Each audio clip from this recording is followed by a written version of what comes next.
पंडित उपाध्याय जी की पर आकर क्षेत्र की जनता पार्टी बिल से करते हुए उत्तर प्रदेश पार्टी के डॉक्टर वाजपेयी जी से कि नरेंद्र मोदी माल्यार्पण का प्रतीक चिन्ह देकर करें। लक्ष्मीकांत जी, मैं यहाँ की मान्यवर श्रीमती हेमा मालिनी करूंगा है मान्य नरेंद्र मोदी प्रतीक चिन्ह माला पर बैठकर। अब मैं भारतीय जनता पार्टी ब्रज से पश्चिम क्षेत्र के भूपेंद्र सिंह जी, बंधुओं, ये माला 365 कमल के फूल की है। आज देश में माननीय नरेंद्र मोदी जी की सरकार को बने हुए 365 दिन हुए हैं। पूरे ब्रज क्षेत्र के लोगों ने ये 365 कमल के फूल की माला भेंटकर कामना की है कि जिस प्रकार से एक वर्ष में विकास की गंगा इस देश में बहाई है, अगले 4 वर्षों में और हिंदुस्तान पूरे विश्व के अंदर एक सिरमौर देश बनेगा, महान राष्ट्र के रूप में स्थापित होगा, पुनः विश्व गुरु के सिंहासन के रूप में विराजित होगा। अब मैं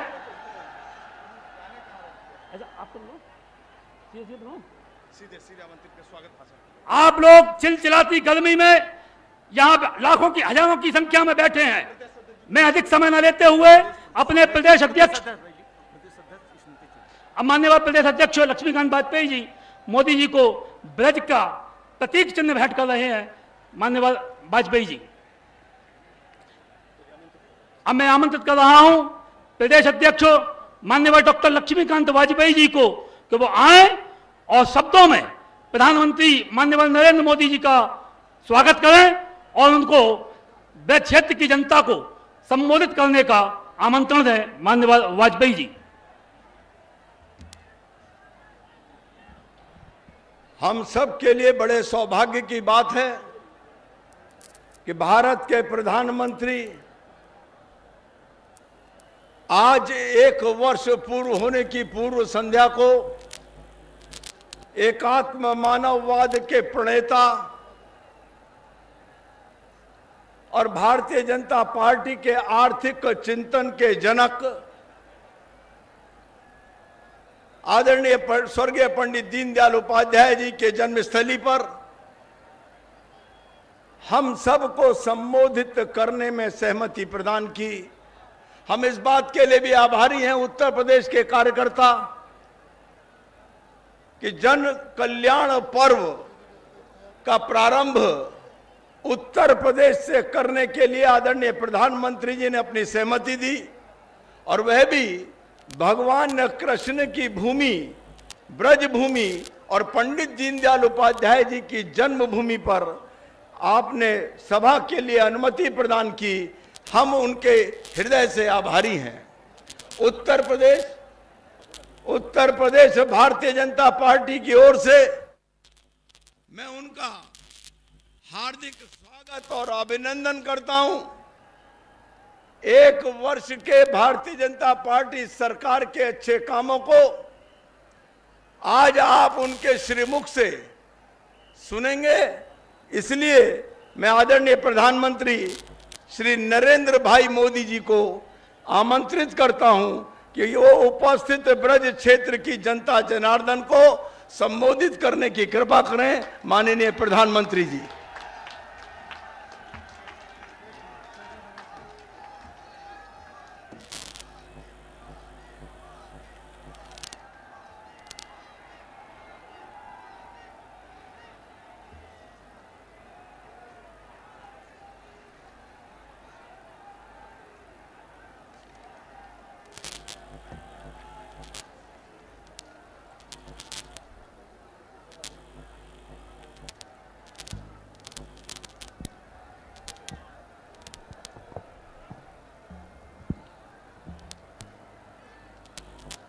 भारत माता की, भारत माता की। मंच पर विराजमान भारतीय जनता पार्टी के प्रदेश अध्यक्ष श्रीमान लक्ष्मीकांत जी, भारतीय जनता पार्टी के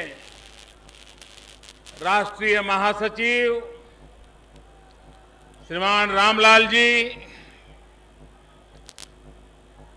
भारतीय जनता पार्टी के वरिष्ठ नेता एवं प्रदेश के प्रभारी श्रीमान ओम जी माथुर, केंद्र में मंत्री परिषद के मेरे साथी श्रीमान रामशंकर जी, डॉक्टर महेश शर्मा जी और इस क्षेत्र की लोकप्रिय सांसद हेमा मालिनी जी और विशाल संख्या में आए हुए प्यारे भाइयों और बहनों, ये ब्रज की भूमि है और यहां पर कण कण में श्री कृष्ण विराजमान है।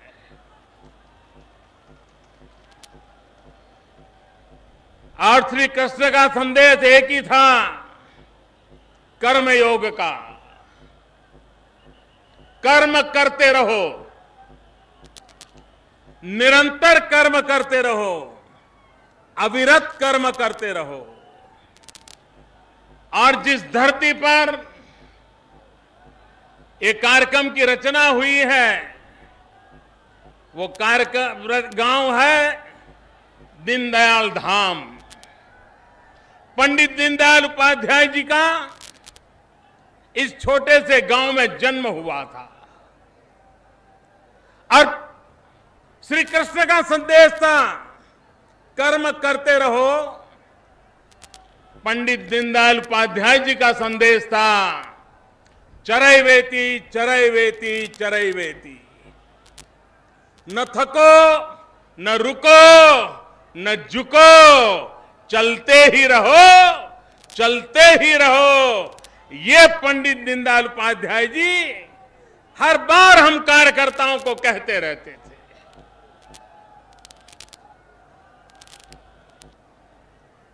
भाइयों बहनों, आपने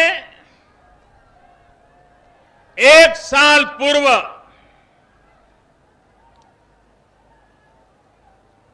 चुनाव का निर्णय किया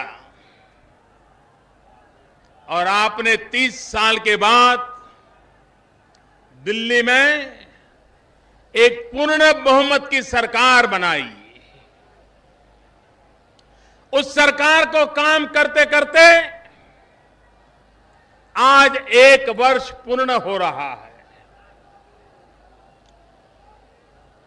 और जब 1 वर्ष पूर्ण हो रहा है तब या तो दिल्ली में एक बहुत बड़ा जलसा कर देते या हिंदुस्तान के किसी राज्य की राजधानी में बड़ा जलसा कर देते, शहर ऐसा पसंद करते कि जिस शहर की आबादी लाखों की हो, लेकिन मैंने ऐसा नहीं किया। जब पार्टी ने कार्यक्रम की रचना तय की तो मैंने कहा मेरा एक सुझाव है। उन्होंने कहा क्या सुझाव है? मैंने कहा मेरा मन करता है जिस दिन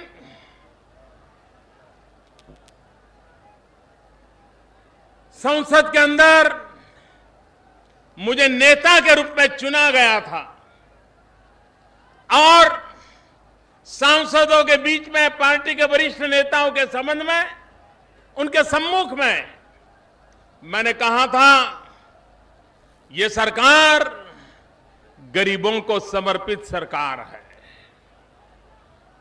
ये सरकार गरीबों के लिए है, ये सरकार गरीबों के कल्याण के लिए है। आज 365 दिन के बाद मेरा मन करता था कि मैं हमारे भीतर जिस महापुरुष ने विचार बीज बोया था, गरीब के कल्याण के लिए जिंदगी खपाने की प्रेरणा दी थी, अंत्योदय का मार्ग दिखाया था। आखिरी छोर पर बैठे हुए इंसान के जिंदगी की चिंता करने का जिस महापुरुष ने हमें मंत्र दिया था, मैंने पार्टी से प्रार्थना की कि अच्छा होगा कि पंडित दीनदयाल उपाध्याय जी का जहां जन्म हुआ था, मैं उस झोपड़ी के पास जाऊं, भले छोटा सा गांव हो, मैं वहां जाकर के नमन करूं और मैं 125 करोड़ देशवासियों को अपने 365 दिन के काम का हिसाब दूं। और इसलिए आज मैं दीनदयाल धाम में आया हूं।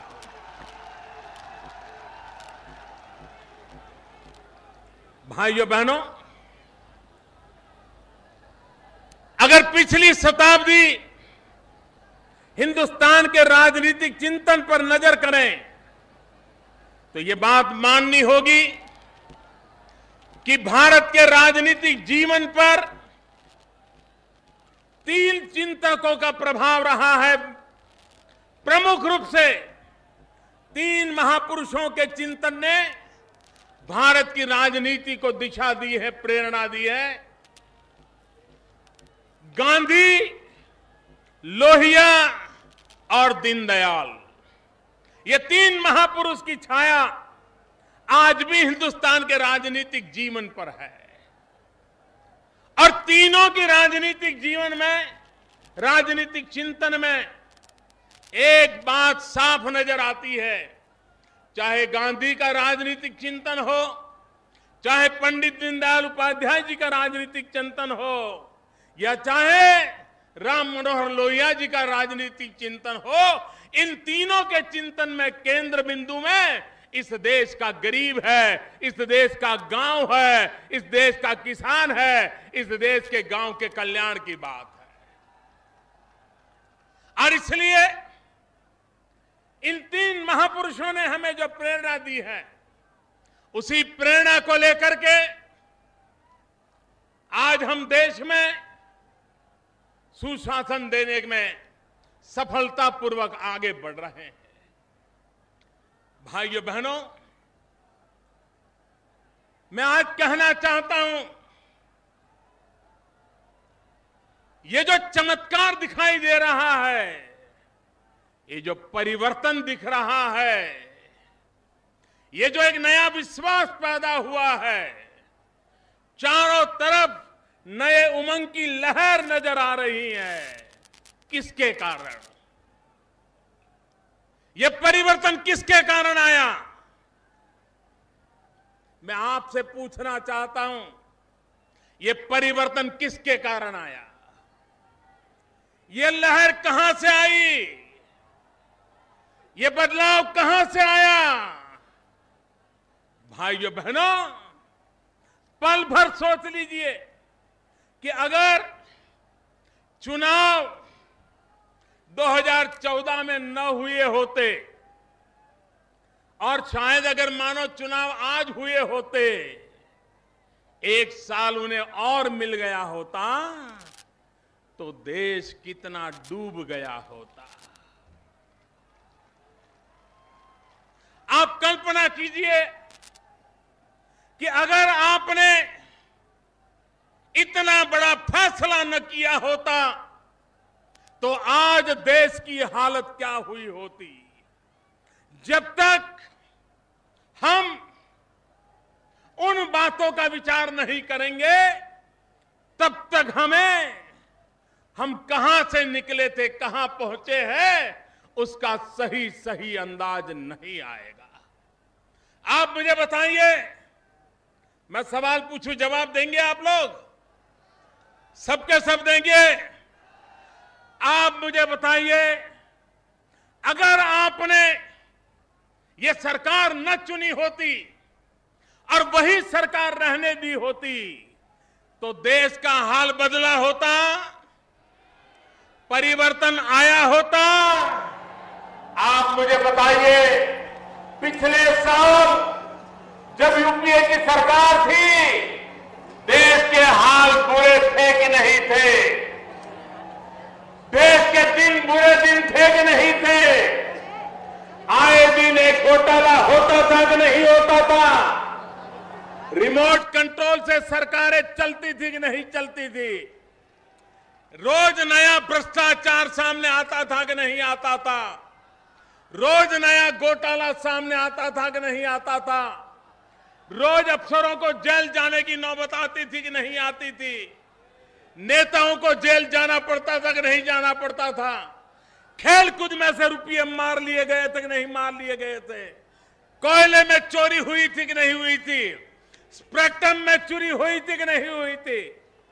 जरा आप अंदाज लगाइए, क्या हाल थे, कितने बुरे दिन थे, कितने बुरे कर्म थे, कितनी बुराइयों से भरा माहौल था। और तब जाकर के देश की जनता ने एक बहुत बड़ा फैसला लिया। मैं आज पूछना चाहता हूं, 1 साल का हिसाब मैं पूछना चाहता हूं आपको। ये परिवर्तन मोदी नहीं लाया, ये परिवर्तन आप लाए हैं। आप मुझे बताइए, ये बुरे दिन गए कि नहीं गए? बुरे दिन गए कि नहीं गए? बुरे दिन गए कि नहीं गए? बुरे काम बंद हुए कि नहीं हुए? बुरे कारनामे बंद हुए कि नहीं हुए? बुरी सोच गई कि नहीं गई? बुरे हालात बदले कि नहीं बदले?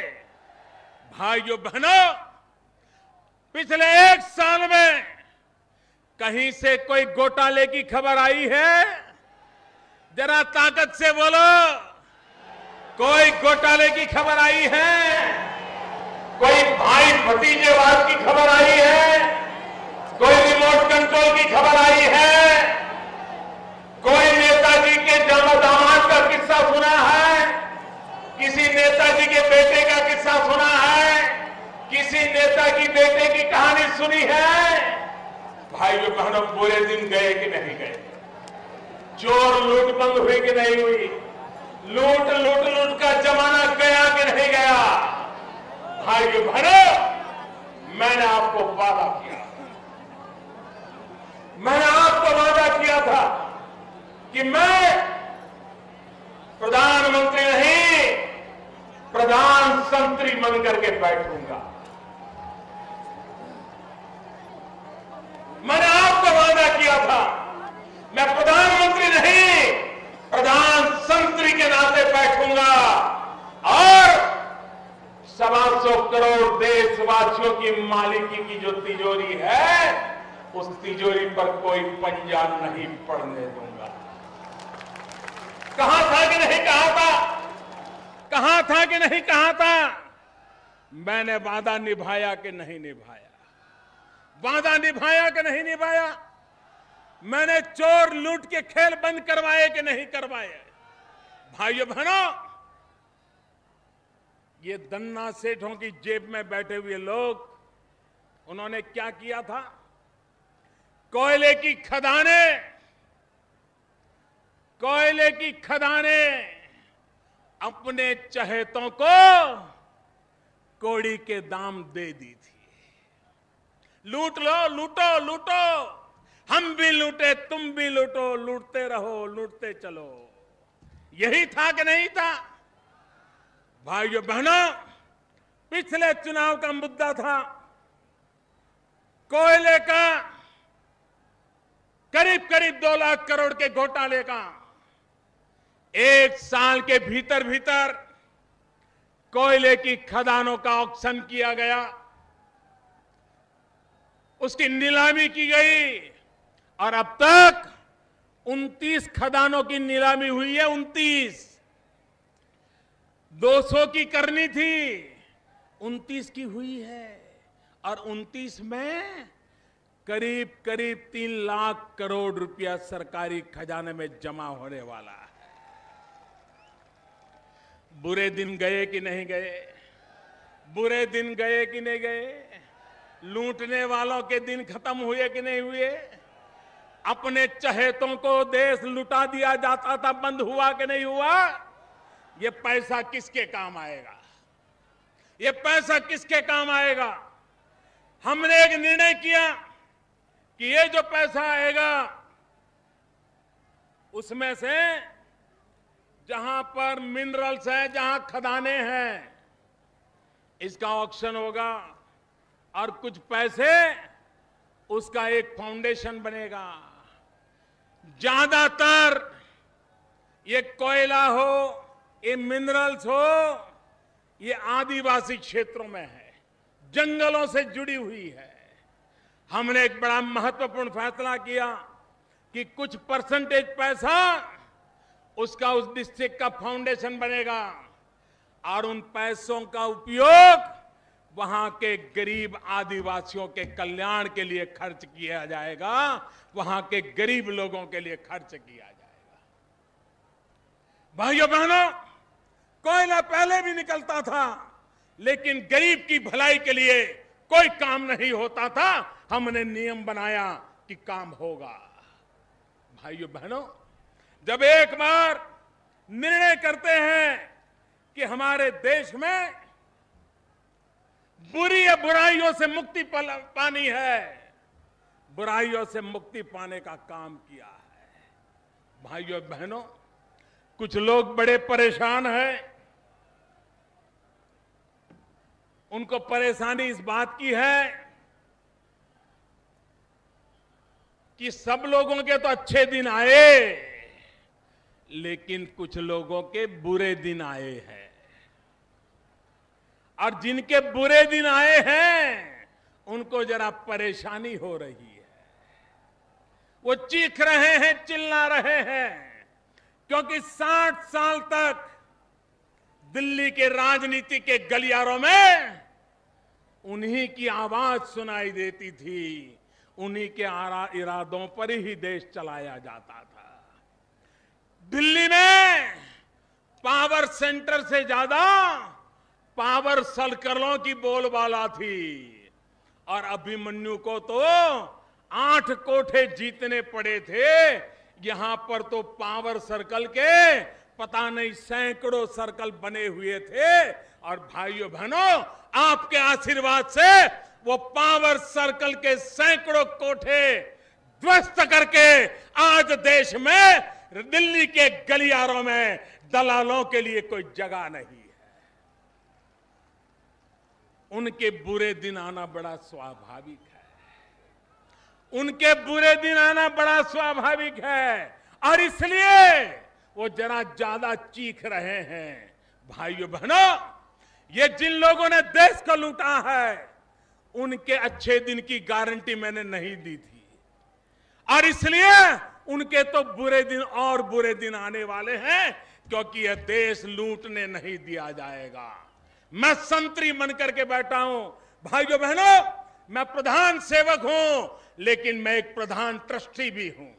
यह देश की संपत्ति आपकी संपत्ति है, उसको लूटने नहीं दिया जाएगा। और इसलिए मेरे भाइयों बहनों, हमने जिन बातों को केंद्र में रखा है, उन बातों में हमारा प्रयास यही है कि सारे कारनामे देश में, देश इन कारनामों से मुक्ति होनी चाहिए। बुरे दिनों से मुक्ति, बुरे कामों से मुक्ति, बुरे इरादों से मुक्ति, बुरी नीयत से मुक्ति, बुरे कारनामों से मुक्ति 365 दिन में ये करके दिखाया है। और उसके कारण अगर कुछ लोगों को परेशानी होती है, तो वो परेशानी आने वाले दिनों में बढ़ने वाली है। ये उनको भी ध्यान रहना चाहिए। भाइयों बहनों, आजकल हम जानते हैं, इस देश के एक प्रधानमंत्री श्रीमान राजीव गांधी ने कहा था कि दिल्ली से 1 रुपया निकलता है, गांव में जाते जाते 15 पैसा हो जाता है। बीच में पैसे लूट लिए जाते हैं। भाइयों बहनों, हमने प्रबंध किया कि दिल्ली से रुपया निकले, वो 100 के 100 पैसे गरीब के हाथ में जाने चाहिए। बीच में कोई बिचौलिया नहीं चाहिए, कोई दलाल नहीं चाहिए। भाइयों बहनों, प्रधानमंत्री जनधन योजना 15 करोड़ लोगों के बैंक में खाते खुले, गरीब के खाते खुले। हमारे देश में आजादी के 60 साल के बाद भी गरीब को बैंक में जाने का अवसर नहीं मिला था। हमने काम किया और आज अगर वो नरेगा में काम करता है, गांव के अंदर मनरेगा में काम करता है, तो उसको अब कोई बीच में बिचौलिया और लूट नहीं कर सकता है। प्रधानमंत्री जनधन बैंक के खाते में अब उसके पैसे सीधे जमा होते हैं। चोरी लूट का कारोबार बंद करने में हमने सफलता पाई है और हमने चोरी लूट के कारनामों को बंद किया है। भाइयों बहनों, गैस की सब्सिडी, गैस सिलेंडर की सब्सिडी, हमने निर्णय किया एक गैस सब्सिडी में चोरी होती है उसको रोक लिया जाएगा। हमने सीधा बैंक अकाउंट में डालना तय कर लिया। आज दुनिया के अंदर सबसे बड़ा काम, दुनिया में सबसे बड़ा काम आज हम करने में सफल हुए हैं और 12 करोड़ से ज्यादा लोगों को उनके बैंक खाते में सीधी सीधी गैस सिलेंडर की सब्सिडी पहुंचती है। और इसके कारण पहले करोड़ों गैस सिलेंडर जो काले बाजारी में बेच दिए जाते थे, काले धंधे किए जाते थे, भाइयों बहनों, आज उस पर रोक लग गई है क्योंकि अब बिचौलिए चले गए हैं और सरकार की तिजोरी को लूटने वालों के दिन पूरे हो गए हैं। भाइयों बहनों, हमारे देश में किसान को एक अच्छी जिंदगी मिले, 60 साल हो गए, 3 लाख से ज्यादा किसानों को आत्महत्या करनी पड़ी। इस पाप के जिम्मेवार कौन है, इसकी मैं चर्चा करने के लिए नहीं आया हूं। 3 लाख मरे या 1 मरे, लेकिन मरने वाला मेरा हिंदुस्तानी है, मेरा भाई है। सरकार किसी भी की क्यों न हो, हमें इसमें राजनीति नहीं करनी है। हमें आरोप प्रत्यारोप के खेल नहीं खेलने हैं। हमें रास्ते ढूंढने हैं, मिल बैठ करके रास्ते ढूंढने हैं कि हमारा किसान आजादी के 60 साल के बाद परेशान क्यों है। भाइयों बहनों, किसान मेहनत करना जानता है, उसे अवसर मिलना चाहिए। आज उसकी जमीन पूरी तरह नष्ट होती चली जा रही है, बीमारियों से ग्रस्त है उसकी जमीन, जितनी फसल निकलनी चाहिए निकल नहीं पा रही है, मेहनत पानी में जा रही है। हमने निर्णय किया सॉइल हेल्थ कार्ड, और सॉइल हेल्थ कार्ड के द्वारा हमने कहा किसान को कि आने वाले 3 साल में हिंदुस्तान के हर एक किसान के हाथ में सॉइल हेल्थ कार्ड होगा। उसकी जमीन की तबीयत कैसी है, उसकी जमीन में बीमारी क्या है, उसकी जमीन में कौन सी फसल हो सकती है, उसकी जमीन के लिए कौन सा खाद चाहिए, कौन सा खाद नहीं चाहिए, उसकी जमीन में कौन से कीटनाशक डालने चाहिए, कौन से कीटनाशक नहीं डालने चाहिए। जैसे मनुष्य को ब्लड टेस्ट करके तय किया जाता है कि ये दवाई लेनी चाहिए कि नहीं लेनी चाहिए, वैसे जमीन के लिए भी तय किया जा सकता है।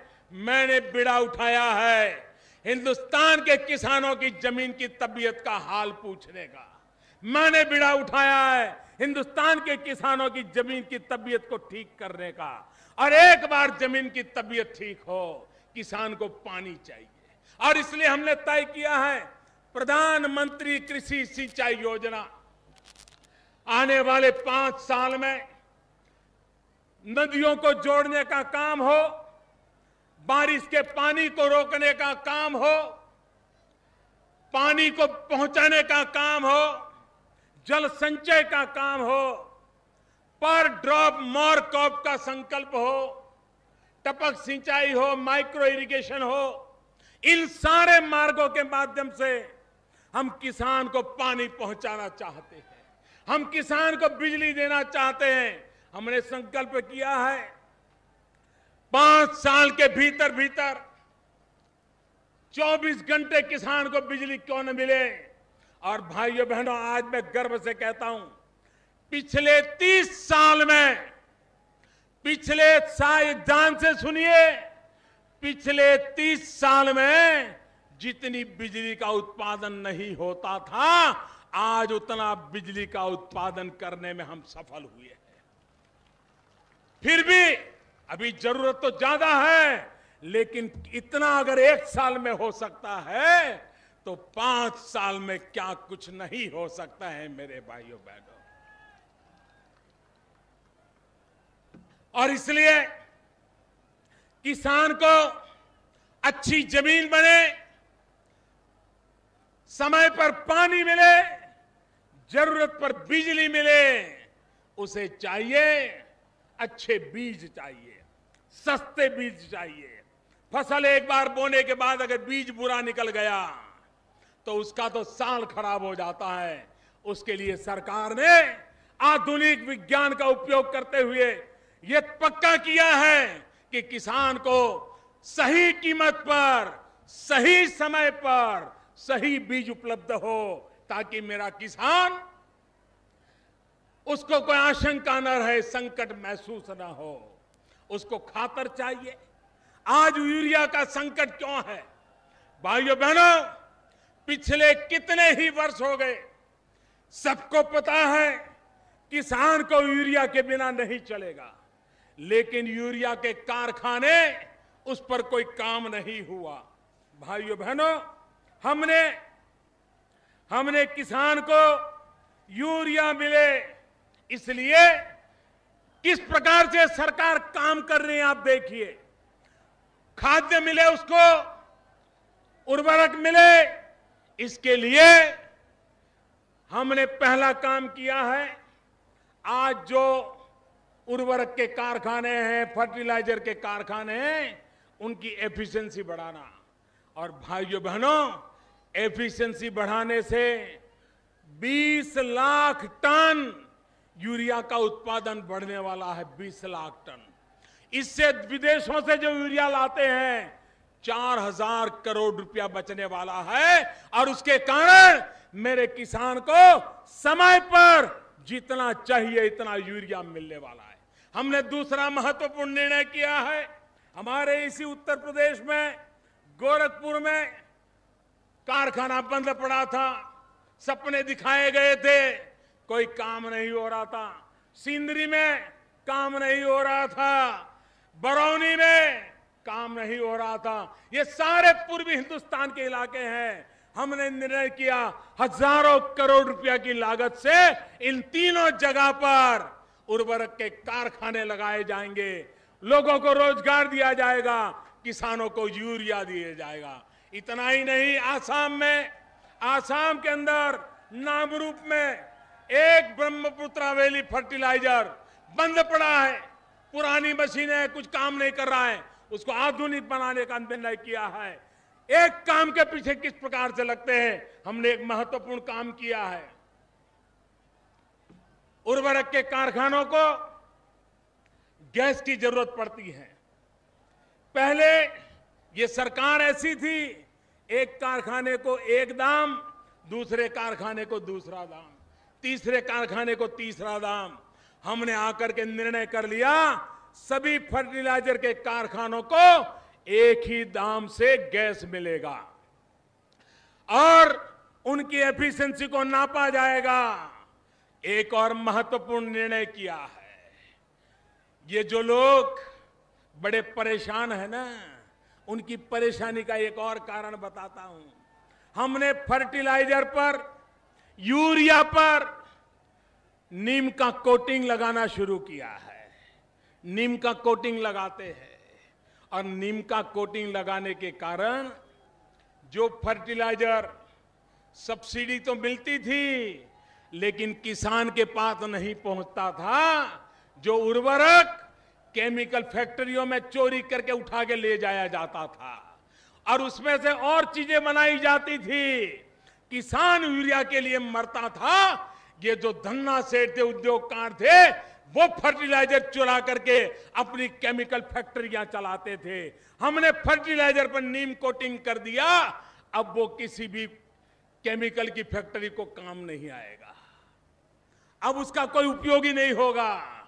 और नीम कोटिंग करने के कारण किसान को जो नाइट्रोजन की जरूरत होती है खेत में, वो फर्टिलाइजर के साथ नीम कोटिंग के कारण नाइट्रोजन मिलेगा।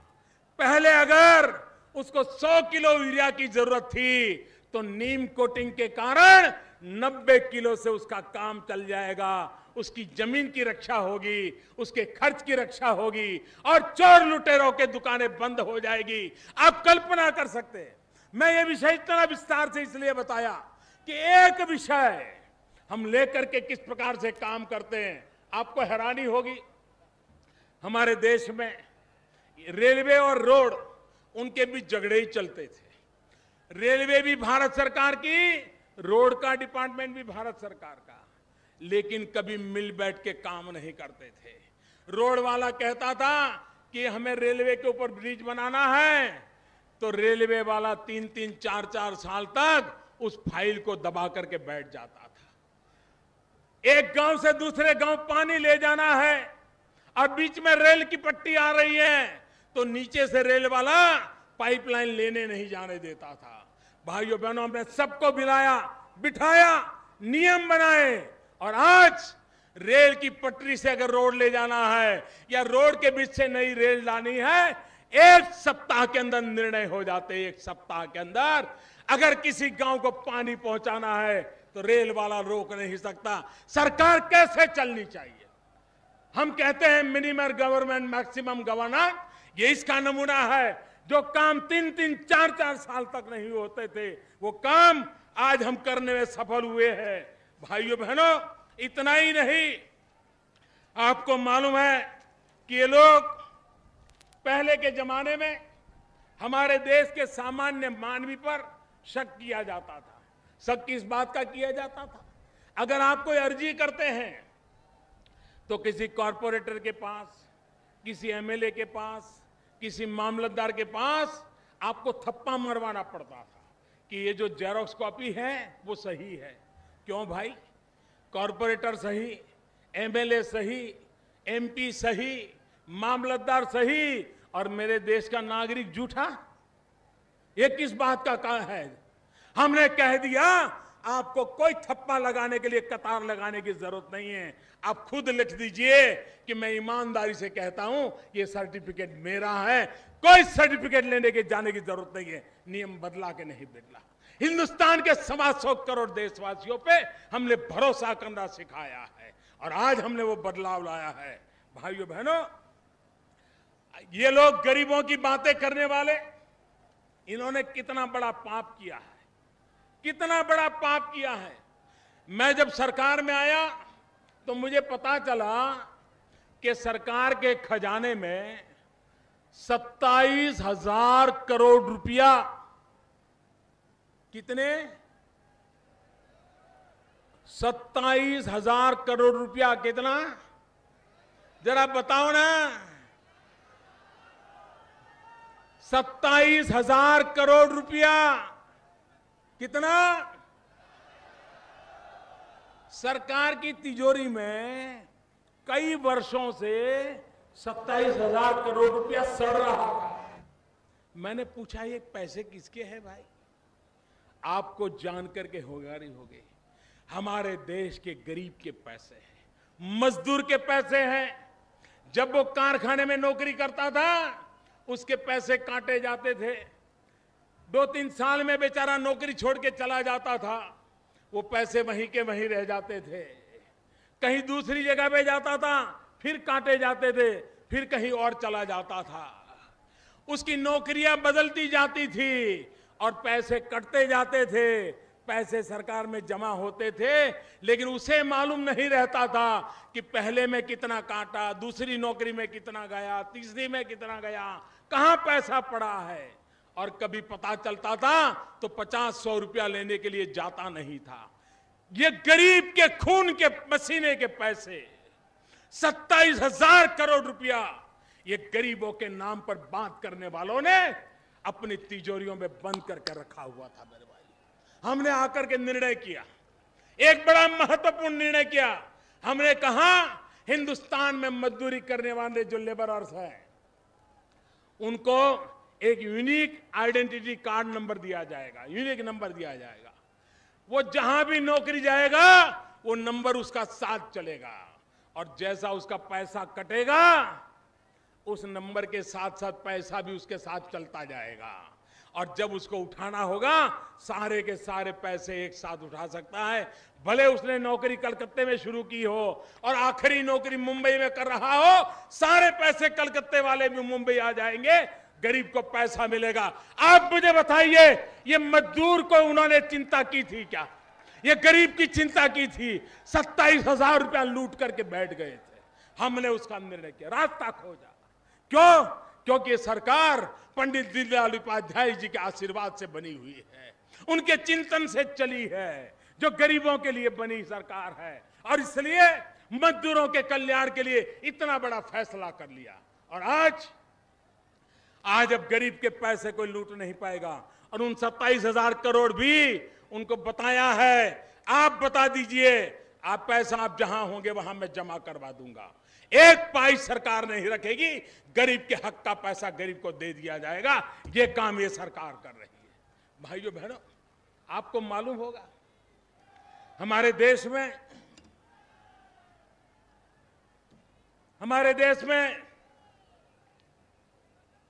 कई लोग हैं जिनको कोई न कोई कारण से पेंशन मिलता है। जिनको पेंशन मिलता है, आपको हैरानी होगी, कुछ लोग ऐसे हैं जिनको 7 रुपया पेंशन मिलता था, किसी को 27 रुपया मिलता था, किसी को 50, किसी को 100, किसी को 250, और वो बेचारा पेंशन लेने के लिए ऑटो रिक्शा में जाता था तो पेंशन से ज्यादा ऑटो रिक्शा का खर्चा होता था। ये गरीबी में 5 रुपया, 7 रुपया, 50 रुपया पेंशन से क्या करेगा? भाइयों बहनों, मेरी सरकार ने आकर के निर्णय किया, 32 लाख लोग ऐसे हैं, 32 लाख जिनको 100 रुपया, 200 रुपया से ज्यादा पेंशन नहीं मिलता था। भाइयों बहनों, ये गरीबों के लिए समर्पित सरकार ने आते ही निर्णय किया, उनको 1,000 रुपये का पेंशन मिलेगा और पिछले 1 साल से लगातार इन गरीब पेंशनरों को 1,000 रुपया पेंशन रेगुलर मिलता है। भाइयों बहनों, पहले सरकार कैसे चलती थी? जो सरकार में नौकरी की हो, कितना ही बड़ा अफसर क्यों न रहा हो, लाखों रुपया का तनख्वाह क्यों न मिला हो, लेकिन रिटायर्ड होने के बाद जब घर जाता था पेंशन मिलना शुरू होता था, लेकिन हर वर्ष उसको सरकार में जाकर के सबूत देना पड़ता था कि मैं जिंदा हूं। जिंदा होने का सबूत देना पड़ता था। भाइयों बहनों, टेक्नोलॉजी इतनी बदल गई है, क्या आज भी 90 साल की उम्र का व्यक्ति अगर उसे पेंशन मिलता है वो जाकर के सबूत देगा कि मैं जिंदा हूं? हमने टेक्नोलॉजी की मदद ली और टेक्नोलॉजी के माध्यम से आज हमने स्थिति ये पैदा की है कि किसी भी पेंशनर को हर वर्ष जिंदा होने का सबूत देने के लिए जाने की जरूरत नहीं पड़ेगी। टेक्नोलॉजी के द्वारा यह निर्णय हो जाएगा कि उसका पेंशन जारी रहना चाहिए। भाइयों बहनों, अगर सामान्य मानवीय के प्रति हमारी संवेदनाएं हो, सामान्य मानवीय की चिंता करने का अगर हमारा मकसद हो, तो नई नई चीजें आती रहती है, परिवर्तन लाने का प्रयास होता रहता है और हमने किया है। भाइयों बहनों, मैंने पहले भी कहा था, पिछले चुनाव में मैंने कहा था, भाइयों बहनों, मैंने कहा अगर मेरा बस चले तो मैं देश में रोज एक कानून खत्म कर दूं, ऐसा मैंने कहा था। हिंदुस्तान का सामान्य मानवी ये कानूनों के जंगल में दबा पड़ा है, उसको अपना हक क्या है, अपने लिए क्या सुविधा है, वो कौन सा कानूनी रास्ता है जहां से मैं आगे बढ़ सकता हूं, उसे पता तक नहीं था। भाइयों बहनों, ये कानूनों का ढेर, ये कानूनों का जंगल समय रहते बदलाव की जरूरत थी। और आज मैं गर्व से कह सकता हूं करीब 1300 कानून, कई कानून मैंने समाप्त कर दिए, कई कानून समाप्त करने वाला हूं। आने वाले दिनों में 1300 कानून समाप्त हो जाएंगे। बोझ कम हो जाएगा देश पर। एक के बाद एक निर्णय हम करते चले जा रहे हैं। भाइयों बहनों, हमने प्रधानमंत्री जनधन योजना ली, 15 करोड़ लोगों ने खाते खुलवाए। आज हमने जन सामान्य की सुरक्षा का बीड़ा उठाया। आज 12 रुपये में कफन भी नहीं मिलता मेरे भाइयों बहनों, 12 रुपये में कफन नहीं मिलता है। मेरी सरकार ने योजना लाई है, 1 साल के 12 रुपये, हर महीने का 1 रुपया। शांत रहिए भैया, आपका प्यार मेरे सर आंखों पर, आपका प्यार मेरे सर आंखों पर। भाइयों बहनों, 1 महीने का 1 रुपया, 1 महीने का 1 रुपया। हिंदुस्तान का गरीब से गरीब व्यक्ति भी महीने का 1 रुपया निकाल सकता है कि नहीं निकाल सकता है? मुझे बताइए, निकाल सकता है कि नहीं निकाल सकता है? 12 रुपये 12 महीने में निकाल सकता है कि नहीं निकाल सकता है? 12 रुपये में वो अब अपना बीमा ले सकता है, और उसके जीवन में कुछ हुआ तो 2 लाख रुपया उसके परिवार को मिलने की व्यवस्था कर दी। भाइयों बहनों, हमने एक जीवन रक्षा बीमा निकाला है, 1 दिन का 1 रुपया, साल भर का 330 रुपया। और उसके कारण अगर उसके जीवन में कोई तकलीफ आई, नेचुरल परिस्थिति में आई, अकस्मात नहीं, सामान्य जीवन में, तो भी उसके परिवार को रोने की नौबत नहीं आएगी। 2 लाख रुपया उसके परिवार को मिल जाएगा।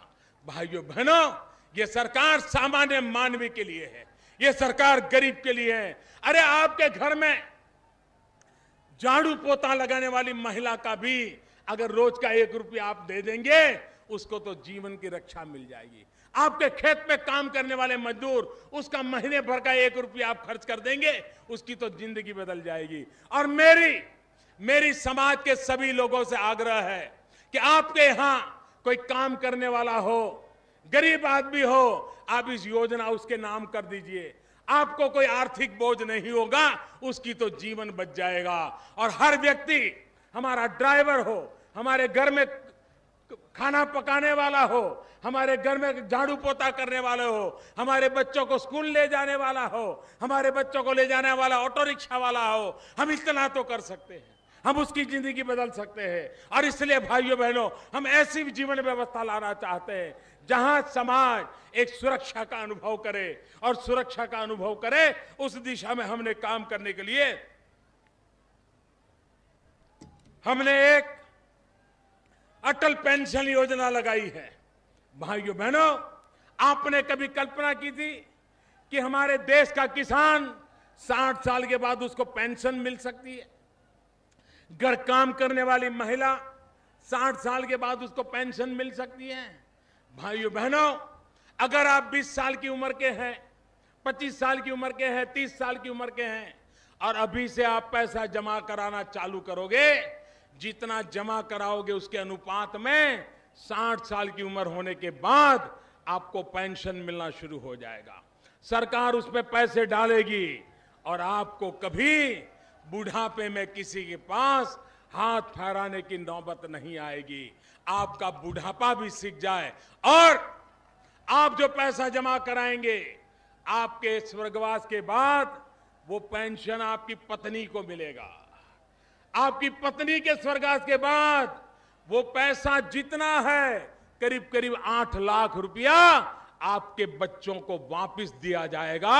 आप कल्पना कर सकते हैं एक एक जीवन सुरक्षित बनाने के लिए किस प्रकार से काम किया जाता है। इन काम को लेकर के हम चले हैं, और उसी को लेकर के आज हमारी सरकार समाज जीवन में परिवर्तन लाने के लिए प्रयास करते हैं। भाइयों बहनों, महंगाई अगर आपने ये सरकार न बनाई होती तो पता नहीं महंगाई ने क्या हाल कर दिया होता। हमने महंगाई को रोकने में सफलता पाई है।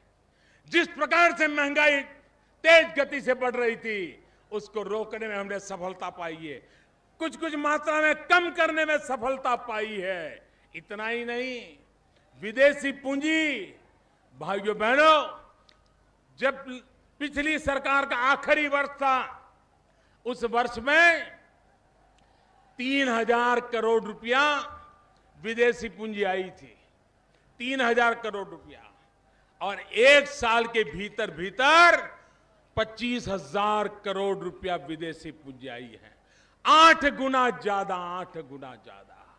भाइयों बहनों, दुनिया में आज भारत के प्रति भरोसा पैदा हुआ है और उसके कारण विदेशी पूंजी यहां आ रही है। इतना ही नहीं, पहले हमारे उद्योगकार, हमारे व्यापारी, वो यहां का काला धन जो ले जाते थे वो तो अलग, लेकिन व्हाइट धन भी ले जा रहे थे, सफेद धन भी ले जाते थे। वे अपने उद्योग यहां बंद करके दुनिया के और देशों में उद्योग लगाना शुरू कर दिया था। एक पैर यहां रखते थे, एक पैर विदेश में ले जाते थे। उनको लगता था कि हिंदुस्तान का कोई भविष्य नहीं है। भाइयों बहनों, आज मैं गर्व के साथ कह सकता हूं, एक साल के भीतर भीतर पिछली सरकार के आखिरी वर्ष में जो रुपये हिंदुस्तान के सफेद धन विदेश चला गया था, इस बार उसमें करीब 90% कमी आई है। 90%, मतलब कि वो पैसा हिंदुस्तान में रहा, मतलब कि वो पैसा हिंदुस्तान में लगा, मतलब कि हिंदुस्तान के नौजवान को रोजगार मिला।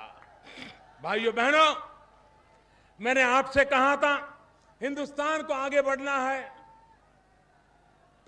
हिंदुस्तान को अगर गरीबी से लड़ना है तो हिंदुस्तान में नौजवान को रोजगार मिलना चाहिए, नौजवान को रोजगार मिलना चाहिए।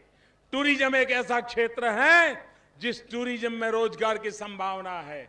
अगर मथुरा में ज्यादा टूरिस्ट आते हैं तो मथुरा में चना बेचने वाला भी कमाता है, बिस्किट बेचने वाला भी कमाता है, गेस्ट हाउस वाला भी कमाता है, ऑटो रिक्शा वाला भी कमाता है, चाय बेचने वाला भी कमाता है। टूरिस्ट अगर ज्यादा आते हैं तो गरीब से गरीब को रोजगार मिलता है। आज मैं गर्व के साथ कहता हूं कि भाइयों बहनों, पिछले एक साल में पहले की तुलना में 6 लाख टूरिस्ट ज्यादा आए।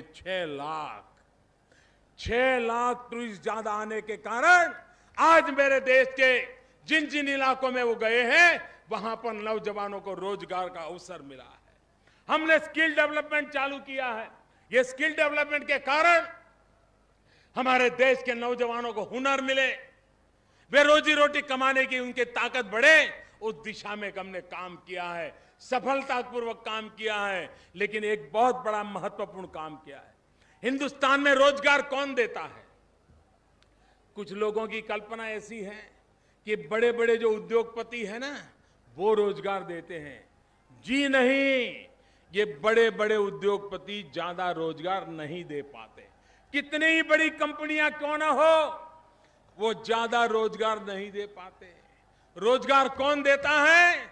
इस देश में करीब करीब 6 करोड़ जो छोटे व्यापारी हैं, छोटे कारखाने वाले हैं, सब्जी का ठेला चलाते हैं, घर में कपड़े की सिलाई करते हैं, दूध बेचते हैं, अखबार बेचते हैं, ऐसे 6 करोड़ लोग 12 करोड़ लोगों को रोजगार देते हैं। 12 करोड़ लोगों को। और ये सब सामान्य लोग हैं। बैंक वाले उनको पैसे नहीं देते। 10,000 रुपया चाहिए, बैंक वाला मना कर देता है। उसको साहूकार के पास जाना पड़ता है, ऊंचे ब्याज से पैसा लेना पड़ता है। मेरा संकल्प है, ये जो 6 करोड़ लोग हैं उनको पैसा मिलना चाहिए, कम से कम ब्याज से मिलना चाहिए, जब चाहिए तब मिलना चाहिए, और 10,000 रुपया से लेकर के 10 लाख रुपया तक मिलना चाहिए। चाहे वो सब्जी बेचता हो, दूध बेचता हो, अखबार बेचता हो।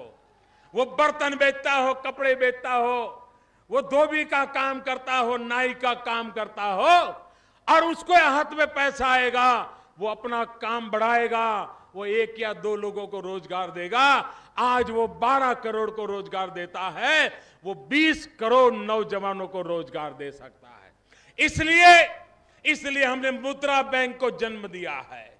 ये मुद्रा बैंक इन सामान्य लोगों को पैसे देगी, 10,000 से लेकर के 10 लाख रुपए तक पैसे देगी। और मैं कहता हूं, हिंदुस्तान की आर्थिक गतिविधि को ये मध्यम वर्ग, निम्न मध्यम वर्ग, खुद काम करके बिजनेस करने वाले, खुद मेहनत करके कमाने वाले लोग करते हैं। मुझे उनको ताकत देनी है, इन मध्यम वर्ग के परिवारों को ताकत देनी है, और उनको ताकत देकर के उनको आगे बढ़ाने का काम भाइयों बहनों हम कर रहे हैं। भाइयों बहनों, विकास को नई ऊंचाइयों पर ले जाना है, हमारा सपना है। 60 साल हो गए, मुझे बताइए, क्या हमारी माताओं बहनों को टॉयलेट का भी अधिकार नहीं है क्या? क्या आजादी के इतने साल के बाद भी गांव के अंदर हमारी माताओं बहनों को अंधेरे का इंतजार करना पड़े शौच जाने के लिए? जब तक अंधेरा न हो वो बेचारी शौच न जा सके, भाइयों बहनों शर्मिंदगी हो सकती है। हमारी मां बहनों की इज्जत ये हमारा दायित्व है, और इसलिए मैंने उठाया है, वो आह्वान किया है, मैंने राज्य सरकारों को कहा है, आइए हम कंधे से कंधा मिला करके काम करें, और हमारी माताओं बहनों को ये जो बेइज्जती होती है बंद होनी चाहिए। हर गांव में टॉयलेट हो, हर घर में टॉयलेट हो, शौचालय की व्यवस्था हो, उस काम को मैं लेकर के चलाऊं। मैंने स्वच्छ भारत का अभियान चलाया है। आप मुझे बताइए, क्या हमारा देश गंदा रहना चाहिए क्या? आप मुझे बताइए, गंदा रहना चाहिए क्या? हमारा गांव गंदा रहना चाहिए क्या? हमारा मोहल्ला गंदा रहना चाहिए क्या? और ये गंदगी की परेशानी किसको होती है? ये गंदगी के कारण कोई उद्योगपति को परेशानी होती है क्या? कोई मिल मालिक को परेशानी होती है क्या? कोई धन्ना सेठ को परेशानी होती है क्या? ये गंदगी की मुसीबत गरीब को झेलनी पड़ती है। गंदगी के कारण बीमारी आती है तो गरीब के घर में आती है। गंदगी की बीमारी के कारण अगर बच्चा मरता है तो गरीब का बच्चा मरता है। वर्ल्ड बैंक ने कहा है कि गंदगी के कारण एक गरीब परिवार को हर वर्ष 7,000 रुपया दवाई के पीछे खर्च होता है। मैं मेरे गरीब को बचाना चाहता हूं, इसका दवाई का खर्चा ना बचाना चाहता हूं, और इसलिए हम हिंदुस्तानियों को गंदगी करने का अधिकार नहीं है। हम गंदगी करेंगे नहीं, हम गंदगी होने देंगे नहीं। ये 125 करोड़ देशवासियों का संकल्प होना चाहिए। काम कठिन है लेकिन करना है। हमारा देश गरीबों को गंदगी में जीने के लिए मजबूर करे, ऐसा ये भारत माता नहीं हो सकती। हमारी भारत माता मैली नहीं हो सकती, हमारी भारत माता गंदी नहीं हो सकती। हमारी यमुना जी, हमारी गंगा मां क्या हाल करके रखा है। भाइयों बहनों, चाहे गंगा हो यमुना हो, दोनों मेरी मां है, और इसलिए चाहे गंगा के पानी का सवाल हो, चाहे यमुना के पानी का सवाल हो, मैं आपको भरोसा देता हूं भाइयों बहनों, हम इन सारे कामों को करने के लिए आए हैं। इन कामों को करके रहेंगे। आपका मुझे आशीर्वाद चाहिए, आपका साथ चाहिए, आपका सहकार चाहिए। अगर ये मिलता रहा तो हम इसको पूर्ण करके देंगे। ये मैं आपको विश्वास दिलाने आया हूं। भाइयों बहनों, 60 साल के बाद क्या गरीब को रहने के लिए घर चाहिए कि नहीं चाहिए? आप मुझे बताइए, गरीब को घर होना चाहिए कि नहीं होना चाहिए? पक्का घर होना चाहिए कि नहीं होना चाहिए? जिसमें बिजली हो ऐसा घर होना चाहिए कि नहीं होना चाहिए? जिसमें शौचालय हो ऐसा घर होना चाहिए कि नहीं होना चाहिए? मैंने बीड़ा उठाया है। 2022 जब भारत की आजादी के 75 साल होंगे, तब हिंदुस्तान के गरीब से गरीब व्यक्ति के पास भी अपना खुद का घर होना चाहिए। यह काम मैंने जिम्मे लिया है भाइयों बहनों, और मैं लगा हूं पूरी देर। 24 घंटे बिजली होनी चाहिए, गरीब के बच्चों को शिक्षा मिलनी चाहिए, गरीब को सस्ते में दवाई मिलनी चाहिए। एक के बाद एक कदम हमारे देश के उन लोगों के मैं लगा रहा हूं। भाइयों बहनों, मैं एक ऐसी फौज तैयार कर रहा हूं जो फौज गरीबी के खिलाफ लड़ाई लड़ेगी। एक एक मेरा गरीब, मैं उनको इतना एम्पावर करना चाहता हूं, उनका सशक्त बनाना चाहता हूं कि मेरे गरीब भाई बहन ही गरीबी के खिलाफ लड़ाई लड़ने वाली मेरी फौज बन जाएगी, मेरे सैनिक बन जाएंगे और गरीब और हम मिलकर के गरीबी को परास्त करेंगे, देश को गरीबी से मुक्त करेंगे, देश को आर्थिक ऊंचाइयों पर ले जाएंगे, विश्व में भारत अपना नाम रोशन करे उस दिशा में आगे बढ़ेंगे। उसके लिए एक के बाद एक कदम हम उठाते चले जा रहे हैं। भाइयों बहनों, 365 दिन मैंने जो काम किया है, सरकार ने जो काम किया है, अगर मैं सारा गिनाने जाऊं तो 365 घंटे भी कम पड़ जाएंगे। भाइयों बहनों, हर पल नया निर्णय किया है, हर पल नया इनिशिएटिव लिया है, हर पल परिवर्तन का प्रयास किया है। और मैंने आपको कहा था, मैं कभी चैन से बैठूंगा नहीं, मैं कभी वैकेशन नहीं लूंगा, मैं कभी आराम नहीं करूंगा। मेरे भाइयों बहनों, कोई शिकायत है क्या आपकी? कोई शिकायत है क्या? जरा मुझे दोनों हाथ ऊपर करके आशीर्वाद दीजिए। कोई शिकायत है क्या आपकी? दोनों हाथ ऊपर करके मुझे आशीर्वाद दीजिए, मुझे ताकत दीजिए, ताकि मैं आपकी सेवा में कोई कमी न रखूं। भाइयों बहनों, जिनके दिन बुरे आए हैं उनके लिए मैं कुछ नहीं कर सकता, उनको चिखना ही है, चिखने दीजिए। उनकी परेशानियां मैं समझ सकता हूं, लेकिन देश हम ऐसे चलाएंगे कि बुरा करने वालों के और बुरे दिन आते रहेंगे, बुरा करने वालों के बुरे कारनामे बंद होके रहेंगे। और इसलिए मेरे भाइयों बहनों, एक संकल्प के साथ हम चले हैं। उस संकल्प के अंदर मुझे आपका साथ और सहकार चाहिए। देश का किसान हो, देश का गरीब हो, देश का कल्याण करने का सपना लेकर के हम चले हैं। और इतनी भयंकर गर्मी में मुझे बताया गया कि आप 3-3 घंटे से आकर के बैठे हैं और कोई हिलने का नाम नहीं ले रहा है।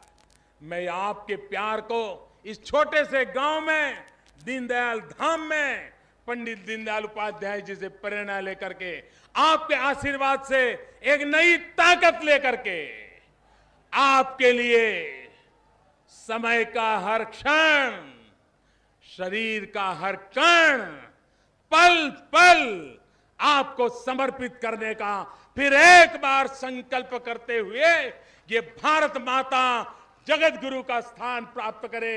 125 करोड़ देशवासी सुख शांति की जिंदगी जिए, शांति, एकता, सद्भावना, भाईचारा, गांव, गरीब, किसान, दलित, पीड़ित, शोषित, वंचित, उनके कल्याण के लिए समर्पित ये सरकार आने वाले दिनों में देश को नई ऊंचाइयों पर ले जाएगी, सामान्य मानव की जिंदगी में बदलाव लाएगी। इसी एक विश्वास के साथ फिर एक बार आपको नमन करता हूं, दीनदयाल धाम की इस पवित्र धरती को प्रणाम करता हूं। पंडित दीनदयाल उपाध्याय जी के आशीर्वाद लेकर के नए वर्ष का आरंभ करने जा रहा हूं।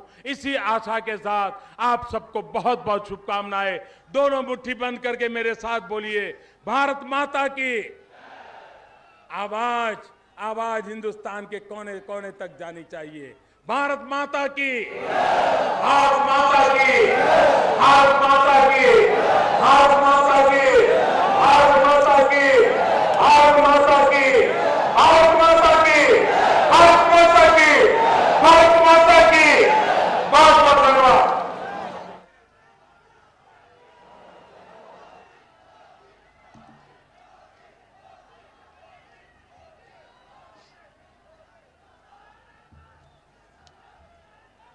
क्षेत्रीय अध्यक्ष श्री पुरुषोत्तम जी से आग्रह करूंगा धन्यवाद देने का कष्ट करें। जन कल्याण सभा के सभी को, आप सभी को बहुत बहुत धन्यवाद। कि 46 डिग्री टेम्परेचर में भी आप भारी संख्या में यहाँ उपस्थित हुए। माननीय प्रधानमंत्री जी का भी बहुत बहुत आभार, अपने प्रदेश और केंद्र के नेतृत्व का भी आभार, मथुरा की जनता और सभी सहयोग करने वाले बंधुओं का बहुत बहुत धन्यवाद, बहुत बहुत धन्यवाद। भारत माता की।